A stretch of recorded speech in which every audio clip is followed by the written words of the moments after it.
संपत्ति के दस्तावेजों के पंजीयन के लिए 10 अक्टूबर को संपदा पोर्टल 2.0 लॉन्च किया गया था। इन 11 दिनों में इंदौर जिले में मात्र 11 दस्तावेज ही संपदा पोर्टल 2.0 पर दर्ज हुए हैं। पोर्टल में आ रही परेशानियों के कारण आम आदमी इस व्यवस्था को स्वीकार नहीं कर पा रहा है। पोर्टल को लेकर आ रही समस्या से अधिकारी भी परेशान हैं। देखिए खास रिपोर्ट। पंजीयक विभाग ने संपत्ति के दस्तावेजों के पंजीयन को और आसान बनाने के लिए संपदा पोर्टल 2.0 लॉन्च किया। प्रदेश के मुख्यमंत्री डॉक्टर मोहन यादव ने 10 अक्टूबर को भोपाल से इस नए पोर्टल का शुभारंभ किया था। इस पोर्टल के माध्यम से आवेदक घर बैठे अपनी संपत्ति के दस्तावेजों का पंजीयन कर सकते हैं। इतना ही नहीं, विदेश में बैठे व्यक्ति यदि इंदौर में किसी संपत्ति का पंजीयन करना चाहते हैं तो वो भी इस सुविधा के माध्यम से लाभ ले सकते हैं। बड़े जोर शोर के साथ प्रारंभ हुई ये व्यवस्था तकनीकी कारण और सही प्रशिक्षण के अभाव में नहीं हो पा रही है। पिछले 11 दिनों में इंदौर जिले में मात्र 11 दस्तावेज संपदा पोर्टल 2.0 के माध्यम से पंजीबद्ध हुए हैं। अधिकारियों के मुताबिक शुरुआती दौर में कोई भी नई व्यवस्था सुचारू होने में समय लगता है। उन्हें उम्मीद है कि आमजन भी इस नई व्यवस्था को जल्द ही स्वीकार कर लेंगे। लोगों में संपदा 2 को लेके काफ़ी उत्साह है और लोग प्रयास कर रहे हैं। 11-12 दस्तावेज़ों का पंजीयन अभी तक इंदौर में हो गया है संपदा 2 में, और ये संख्या आज से बढ़ेगी। चूँकि नई टेक्नोलॉजी है, नया सारी पोर्टल की चीज़ें नई हैं, तो शुरुआती दौर में लोगों को सीखना होता है और थोड़ी झिझक भी होती है, तो वो सब प्रक्रिया में है। बिल्कुल सही ढंग से पोर्टल काम कर रहा है, बिल्कुल सेफ़ तरीके से दस्तावेज़ों का पंजीयन इसमें होता है। मेरा अनुमान है कि आने वाले 10 से 15 दिन में बहुत आसानी से हम बड़ी संख्या में दस्तावेज़ों का पंजीयन संपदा 2 के माध्यम से कर पाएंगे। समस्या तो नहीं कहना चाहिए, इसको हम ऐसे समझें कि जब हम कोई मोबाइल चेंज करते हैं तो नए हैंडसेट के साथ, नई कंपनी के नए हैंडसेट के साथ जिस तरह हम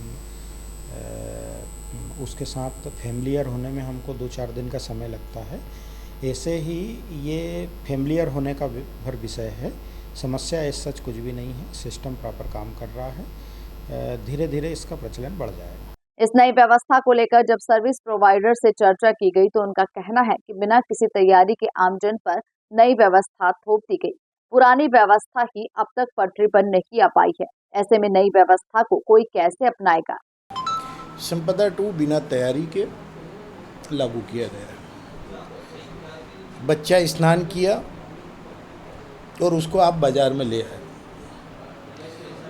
यूँ कहूँ कि संपदा 1 ही अभी आपका पूर्ण रूप से काम नहीं कर रहा है। तमाम प्रकार की परेशानियाँ संपदा 1 में ही थी। वैधानिक परेशानियाँ थी, सर्विस की परेशानियाँ थी, सिस्टम की परेशानियाँ थी, सुविधाओं की परेशानियाँ थी, बिजली आपूर्ति की परेशानियाँ थी, लिमिट की परेशानियाँ थी। उसके बावजूद आपने संपदा 2 लागू किया।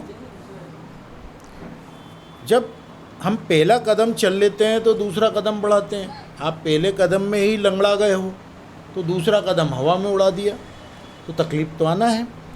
और ये जो घोषणा कर रहे हैं कि हमने संपदा 2 में ये एडवांस किया, इंदौर नगर निगम या मध्य प्रदेश के जितने नगरीय निकाय हैं, इन्होंने भी बहुत बड़ी बड़ी घोषणाएं की। उसी में एक घोषणा है सैटेलाइट के जरिए किसी भी बिल्डिंग का मैप, और उसके लिए करोड़ों रुपए खर्च किए नगर निगम ने। उसी सिस्टम से रजिस्ट्रार कार्यालय चाहता है कि रजिस्ट्रियों के फ़ोटो भी ले लें। तो जब उनका सिस्टम ही नहीं काम कर रहा है तो आपका सिस्टम कैसे काम करेगा? और आधुनिक तकनीक सीखने के लिए प्रशिक्षण दिया जाता है।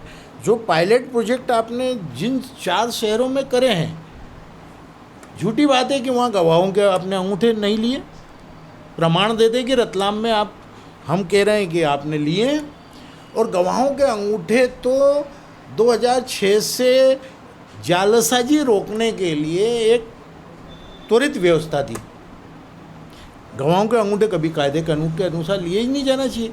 फिर कौन सी सुविधा आप दे रहे हैं? घर बैठे रजिस्ट्री आज भी होती है। जो डॉक्यूमेंट आपने किए हैं वो डॉक्यूमेंट है पावर ऑफ अटर्नी, वसीयत, वो आज भी घर बैठे भी हो सकती है। तो नई टेक्निक में घर बैठे रजिस्ट्री के लिए आपको अभी सर्व सुविधा युक्त बनना पड़ेगा, कानून की जानकारी और पुख्ता तरीके से रखना पड़ेगी। आपके सामने ये दिवाली का समय है, सरकार का सिस्टम नहीं चल रहा है, लिमिट नहीं आ रही है, मतलब खजाने से पैसा हमारे पास नहीं आ रहा, हमारा पैसा खजाना में चला गया, लेकिन वहाँ से जनरेट होकर के स्टाम्प जनरेट करने के लिए पैसा नहीं आ रहा है। आप पहले संपदा वन की व्यवस्था को तो सुधार लें। हालांकि इस तरह की समस्या संपदा पोर्टल 1.0 जब लागू हुआ था उस दौरान भी आई थी, लेकिन धीरे धीरे कमियां दूर कर इसे और सुगम बनाया गया। आने वाले दिनों में संपदा पोर्टल 2.0 भी सुगम होगा। Bureau report, MP news, Indore.